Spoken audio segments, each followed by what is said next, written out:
C'est le jour du marché. Nous sommes au pied de l'immeuble du Galion, dans le quartier des 3000 à Aulnay. 3 fois par semaine, des clients viennent de toute la région parisienne pour y faire leurs courses. Pourtant, ce marché est menacé à cause du projet de démolition de l'immeuble du Galion.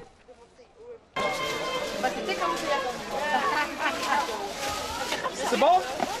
5 quoi, 5 fermes. Ça fait 5 euros, merci.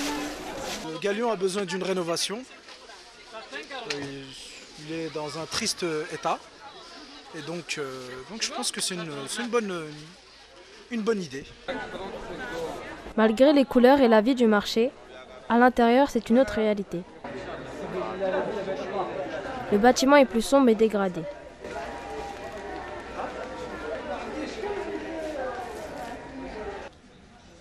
Ce magasin de sport est le plus ancien du Galion. Françoise Loyot est installée là depuis 37 ans. C'est pas pareil, c'est pas la même chose. Il y a plus, quand on voit la galerie et qu'on voyait la galerie 20 ans en arrière, c'est plus la même galerie, quoi. Il y a plus de commerce diversifié, il y a plus. Voilà, c'est plus.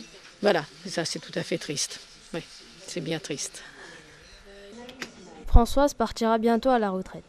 Mais d'autres commerçants veulent toujours y croire, même s'ils ne savent pas ce qu'ils vont devenir.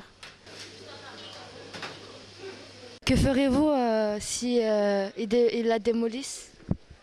On ne sait pas encore si on va récupérer un commerce, ou si on va arrêter. On est dans le flou encore. Il n'y a pas de réponse précise à nos questions, donc on ne comprend pas trop. Dans le projet du futur centre commercial, tous les magasins du Galion ne seront pas repris. Les plus menacés sont les bazars. Ils nous proposent de partir, mais pour des sommes ridicules.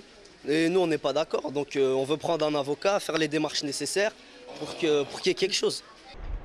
Juste en face, la construction d'un nouveau centre commercial est déjà en marche. Pour le bailleur, la fin du Galion n'est qu'une question de temps.